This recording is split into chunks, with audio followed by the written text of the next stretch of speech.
There's a lot of ways you can apply pressure to car dealerships to get their business.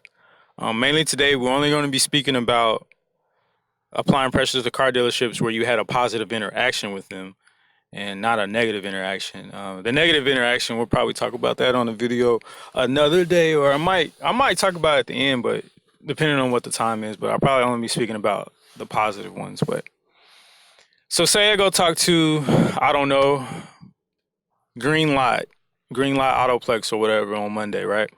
And the interaction was good. Maybe they were like, "Yeah, come back in a week or a month from now. We're kind of on the fence. We're thinking about making some moves, but we're not really too sure. So just try to check back with us in a month or whatever." That interaction was good, right? So they left the door open. They didn't like shut the door. They didn't say, we don't need you. Our salesman does it. We use iPhones to take photos. Why would we need you? They didn't just shut the door automatically, right? Um, so what I'll do is with interactions like that, I'll take that leverage. He said come back in a week or a month from now. So he was pretty like he was kind of abstract in saying come back in a time limit. He really didn't know, so they left the door open. So I'm gonna come back a week from now. I'm not gonna come back a month. I'm gonna come back a week from now, and I'm gonna come back at that same time and hopefully speak to the same person, which hopefully is the sales manager or somebody who makes decisions on what photos to even go online for the inventory. So I'm gonna go back and talk to him, and this time I go talk to him a week later. I'm basically just gonna be going over all the points that I hit last week or that I tried to hit last week. This time I'm probably going to be adding a little bit more enthusiasm, a little bit more oomph, you know what I'm saying? Just to let them know that I really want their business and I really want them to be my client. I'm really going to try to draw them in a little bit more and just improve on the interaction that we had, the previous week.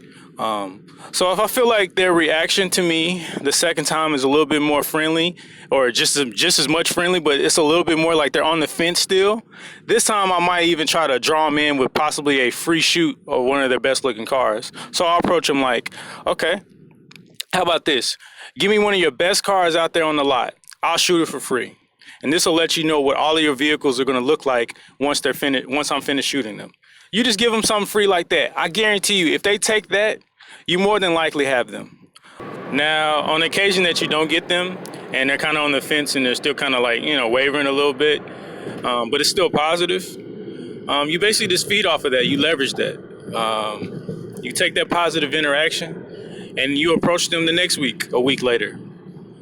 You just basically just build a relationship. By now, you should be calling your point of contact by their full name or, by their first name, of course, right? You don't want to be showing, every time you're talking to them, like, Barbara Johnson. Whoa, Barbara Johnson, every time, Barbara Johnson. No, you want to basically be, asking for them by their full name when you speak to the secretary or when you call and, say your full name. So therefore you build a, relationship and rapport. But when you speak to them, you want to be speaking to them, by their first name and basically show them that you're trying to build a relationship before you guys even have a client relationship going forward. You want to build that relationship, so you want to do that, and you basically just want to keep going over what you can offer. But you don't want to be pesky about it. You got to be strategical about it, because one thing that you want to realize or that you want to take note of through these interactions is that you want to be paying attention to the point of contact's mood.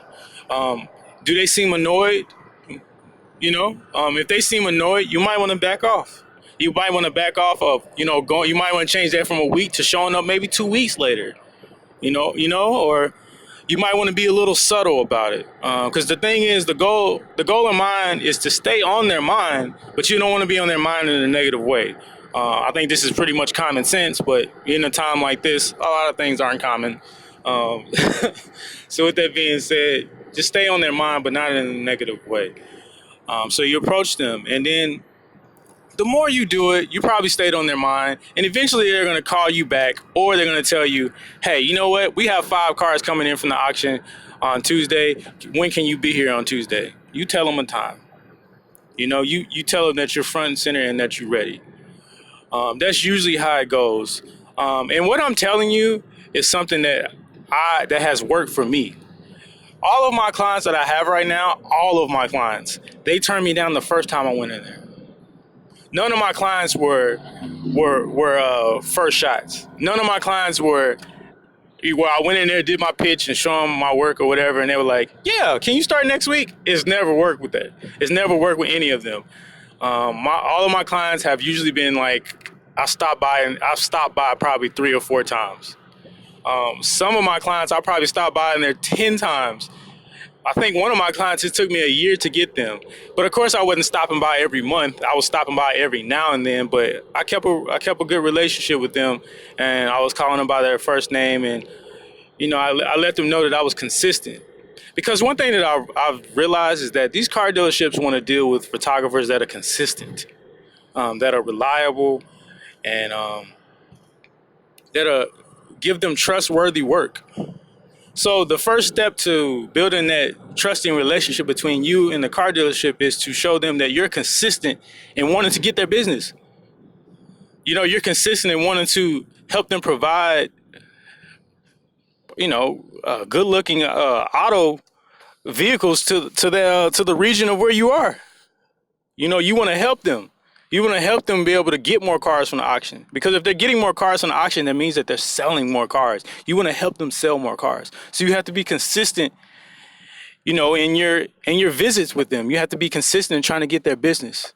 Because when you do that, they know for a fact that you really are gonna do good work. Because if you're popping in there every now and then and you're not really consistent with it, they're gonna feel like your work is not gonna be consistent. They're gonna be like, oh well, he shot good today, but this Range Rover and this Explorer and such, he ain't really do good on that. You want to be consistent on all avenues, especially when it comes to auto photography. The angles have to be right, yeah, all of that. But it's kind of getting off topic. But yeah, when applying pressure to your car dealerships, it's all about consistency. It's all about consistency and being friendly, not getting flustered, not getting down because of the rejections. Because I'm gonna tell you something right now. When it comes to trying to be a photographer for these car dealerships, you're gonna get turned down 99 times out of 100. I guarantee you. It seems to me that car dealerships feel like you can just put a car out on the internet with a price and they will come. Like, that's true to an extent. A lot of times that's just really human nature. Like if you see a $20,000 Maserati, first thing goes to your mind is, oh man, it's a Maserati and it's 20,000. The average consumer is going to jump at that. I mean, I'm not, right, because if I see a Maserati for $20,000, in my mind I'm like, something's not right, or really I don't want to deal with the maintenance that's probably going to come with a $20,000 Maserati, and I doubt it's in warranty. Just a lot of red flags go through my head, right? But the average consumer is going to jump at that. But for me, I don't think that they understand that when you provide consistent, alluring, beautiful photography, it says to the customer that you care about how your product is packaged and delivered to the public. Because the truth of the matter is, you have to get the customer in the door. You have to get them through the door. So you have to get them through the door with really nice photography. I mean, that's no secret. You have to get them in there. Because the thing is, you see it all the time on these car dealership websites. Like they'll have nice new cars, but the way the cars are photographed and shot, like it makes me not even want to. Like it makes me not want to get the car. Like for me, I mean, maybe I'm a little different. Because the truth is, if I know what car I want, like the pictures sometimes don't really do it for me. Like it really won't deter me because I know I'm just gonna go in there and look at it and actually see it in person.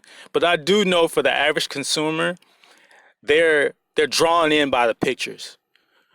The angles that it's shot, um, the type of emotion that the car is conveying to its audience. Um, Say for instance a Challenger, right? So a lot of those Challenger RTs, they have those stripes on the side that say RT with the stripe. You want to shoot, for me, this is just a little tip, right? You want to shoot that car at an angle to where the stripe is always hitting the bottom of the frame, because it shows off the sleekness of the body of the Challenger RT. And I don't feel like a lot of car dealerships understand just the philosophy or the science, what I'm saying, behind what I just explained. Because to me, it draws the person in. It's the same thing when it comes to like portrait photography and model photography and things like that. Like certain models draw out different emotions from you. Certain models give off different emotions because of their facial features. So the same thing applies to automobiles. And I don't think certain car dealers know that, which is why you have to sell to them when you apply your pressure to them why this is important. Um, but yeah, just when you apply pressure to your dealerships, the main thing you have to take into consideration is that you have to be consistent with what you are trying to sell to them. You have to be consistent in what you are trying to produce for them. You have to be consistent in trying to build a relationship with them. That's just the main thing when applying pressure to car dealerships.